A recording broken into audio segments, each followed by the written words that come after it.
As lojas americanas avisaram recentemente que descobriram uma dívida de mais de 20 bilhões no balanço. E com isso, as debêntures das lojas americanas sofreram, as ações das lojas americanas sofreram, os fundos que investiam em debêntures das lojas americanas e das ações das lojas americanas sofreram, e os bancos que eram credores das lojas americanas sofreram. E aí, Marília, qual o impacto disso para o mercado? Vamos falar sobre isso.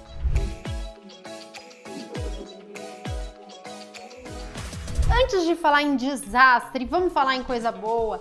Tem 3 ações que o Bruce escolheu que não dependem de varejo, de economia, de política, que são as 3 ações que ele mais gosta para 2023. E ele fez um relatório totalmente gratuito para você. Quer saber quais são? Clica aqui no link e baixa o seu conteúdo gratuito. Mas vamos lá! Eu chamei o Luiz para me ajudar nessa difícil tarefa de explicar para vocês o que aconteceu no mercado, principalmente no mercado de crédito, né, Luiz? Exatamente. Por conta das debêntures das lojas americanas. A gente vem falando bastante sobre isso para os nossos assinantes e a gente queria explicar para vocês por que as debêntures das lojas americanas e os fundos de crédito e os fundos até de reserva de emergência, né, Luiz? Exatamente. Ditos de reserva de emergência. Ditos de reserva de emergência foram tão mal nos últimos dias. Então vamos lá, pessoal, o que aconteceu? Primeiro, eles descobriram uma fraude contábil, um problema no balanço, uma falta de só 20 bi de dívida, né? Então, assim, só 20 bi que eles descobriram que eles deviam, não negavam mais, enfim, estava mais lá no balanço. Com isso, a dívida deles se torna impagável, né? Praticamente dobra, e aí eles vão entrar com um pedido de recuperação judicial. Qual que é o problema disso? Quando uma empresa entra em recuperação judicial, ela fala lá para o juiz que ela precisa de ajuda para reestruturar a dívida dela, para conseguir pagar os fornecedores, os funcionários, né, que é uma coisa que preocupa bastante os juízes, a Receita Federal, enfim. E para que isso tudo seja organizadamente pago, o juiz decreta imediatamente a suspensão de qualquer pagamento de juro e amortização. Mas as lojas americanas tinham dívidas com os bancos, né? Tinham vários bancos super expostos, né? Exatamente. Santander, Bradesco, Itaú, BTG, enfim, vários bancos expostos. Mas, além disso, as lojas americanas captavam recursos também no mercado, através de debêntures.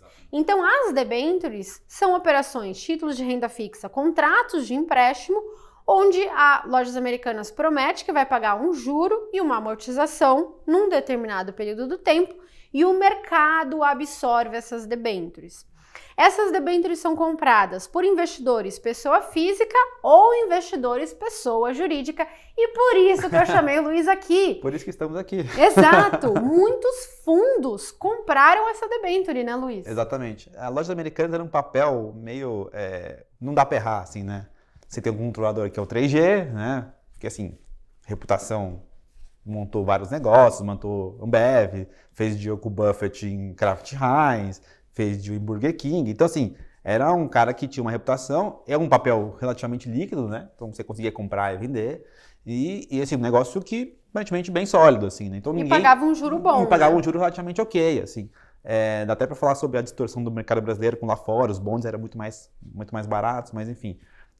Então assim, era um papel que muita gente queria ter porque era um papel que pagava ali CDI mais 1,5 e para muitos fundos de crédito mais high grade, né, vocês compram empresas maiores, mais líquidas, funcionava super bem, né? Você tinha um carrego legalzinho, então carregava. Então muita gente tinha papel assim. Ou seja, você ia ganhar, você comprava uma debênture das lojas americanas para ganhar, grosso modo, CDI mais 1,5.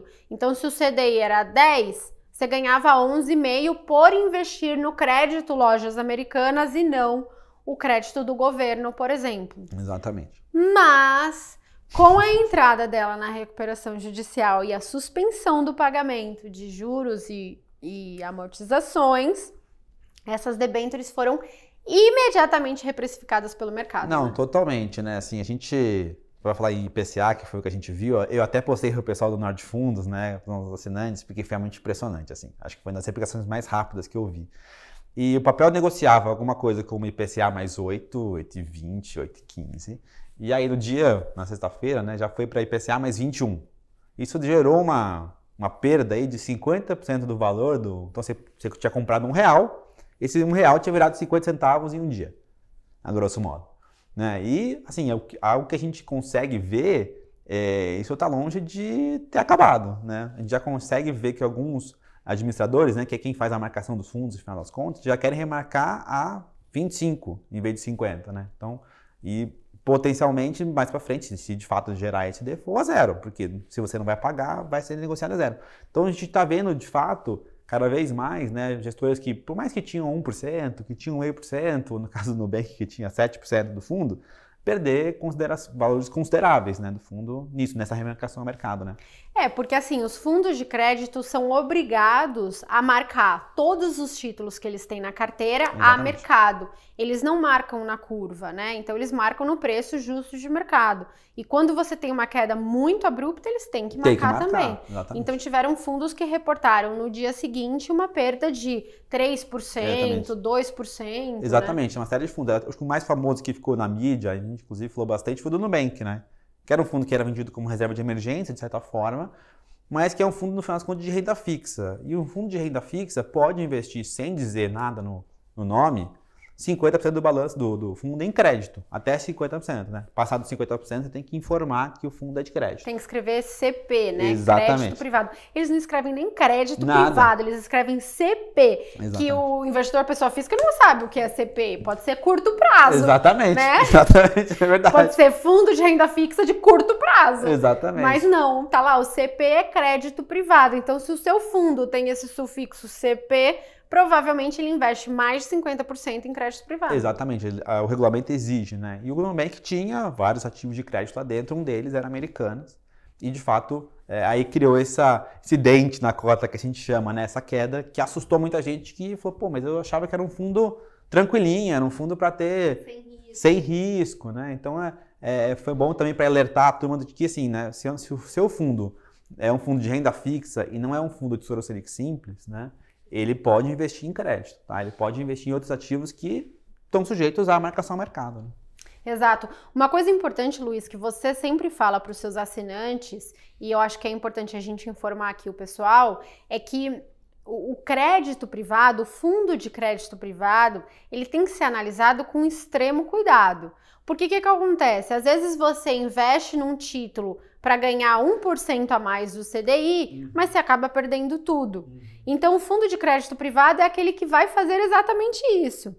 E, mais do que isso, você precisa estar extremamente atento à taxa de administração do seu fundo, porque imagina que o fundo investe em títulos a CDI mais 1,5, e a taxa de administração dele é 1,5. Aí ele te entrega CDI.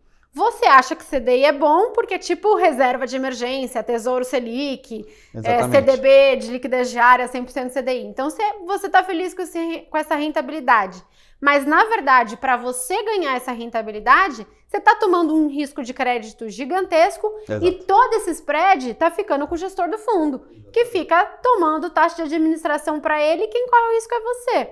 Então, o fundo de crédito ele tem que ser analisado com extrema cautela, né? Sim, assim, o fundo de crédito, a gente brinca que ele não tem volatilidade, né? Você não vê, não é igual a bolsa, né? Que sobe, cai.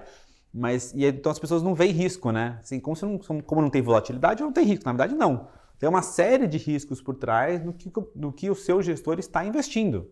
Porque se ele não tem uma boa política de seleção de ativos, acabou. Você cai numa Americana, você cai em outros casos, né? E aí você acaba tendo perdas que demora muito para recuperar. Eu vi isso no Covid, né? No Covid a gente viu muito isso, né? Os fundos, alguns fundos de crédito que eram de resgate mais curto e tal, demoraram ali 3 anos para poder recuperar o que tinha investido lá atrás. E alguns mudaram de nome, né? Alguns mudaram de nome, alguns fecharam, né? Aquelas maracutaias da indústria de fundos que sempre tem, né? Então, assim, é uma indústria, principalmente nesse investimento de resgate mais curto, de 0 ali, até 15 dias, que infelizmente é onde está grande parte dos recursos dos cotistas, que é uma indústria que é um produto ruim.